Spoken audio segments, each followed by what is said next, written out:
Basically અમારું કામ છે.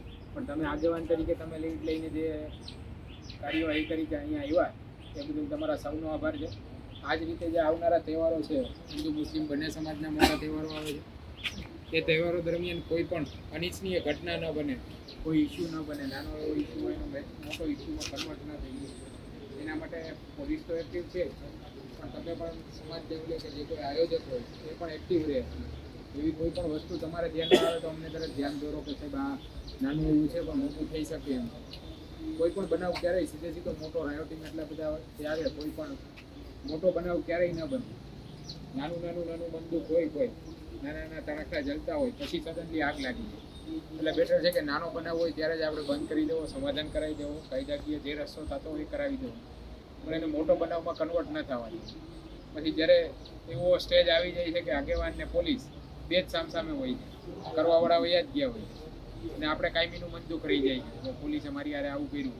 અમને એવું થાય કે આગેવાને આવું કર્યું, પણ ખરેખર એવું હોતું નથી. એટલે દરેક જગ્યાએ જે કોઈ આગેવાનો છે એ તમારી સાથેના જે માણસો છે, યંગ જનરેશન છે, ખાસ એને સમજાવવું. સોશિયલ મીડિયાનો તહેવારો દરમિયાન અમારું મોનિટરિંગ રહે જ છે. હજી અહીંયા ક્યારેય એવા ગુના અમે નોંધ્યા નથી, પણ બિનજરૂરી જ્યારે સોશિયલ મીડિયામાં ખોટી રીલો અપલોડ કરે છે, ખોટી અફવાઓ ફેલાવે છે, તો પછી ગુના પણ નોંધાશે. એટલે સોશિયલ મીડિયા બાબતે જેન્સીને તમે બધાને જે યંગ જનરેશન છે એમને કહી દો કે નાના બનાવો હોય ને એવું છે કે ખાલી બે જણા મસ્તી કરતા હોય ને એનો સોશિયલ મીડિયામાં ફોટો આવી ગયો, નીચે આવી ગયું ભાઈ એ ધ્રોલમાં મારામારી, એટલે પછી બેયને ખુલાસા એ બેયને આપવાના.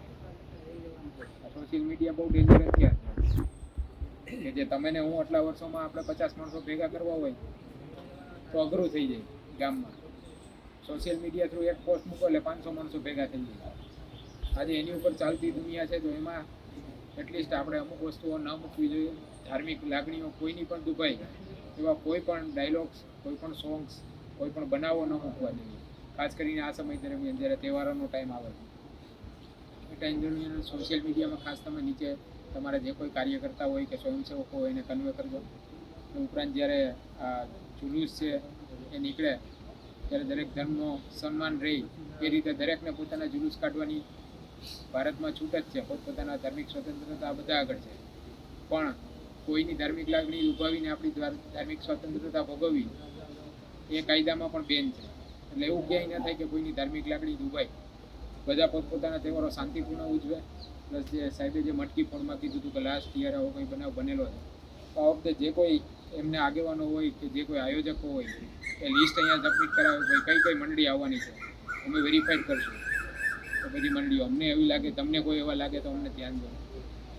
જનરલી તહેવારોમાં અમે ક્યારેય પણ કોઈ જુલુસની અંદર કે પોલીસ તરીકે અમે ઇન્ટરનલી તમારા જે નાના મોટા ડિસ્પ્યુટ હોય છે એમાં પડતા નથી. એ ચાલુ થઈને પૂરું થઈ ત્યાં સુધીમાં પૂરું થઈ જતું હોય છે, બરાબર. પણ આવો કોઈ મોટો બનાવ ન બની જાય અને પોલીસને ઇન્વોલ્વમેન્ટ ન થવું પડે એટલા માટે જ તમને વિનંતી કરીએ. દરેક સમજાવો ને એમને પણ એક્ટિવ રાખો. કારણ કે કોઈ પણ તહેવાર આજે હું શોભાયાત્રા લઈને નીકળો હોય કે તમે લઈને નીકળ્યા હોય તો પછી અમે પોલીસ તરીકે ભાઈ આમ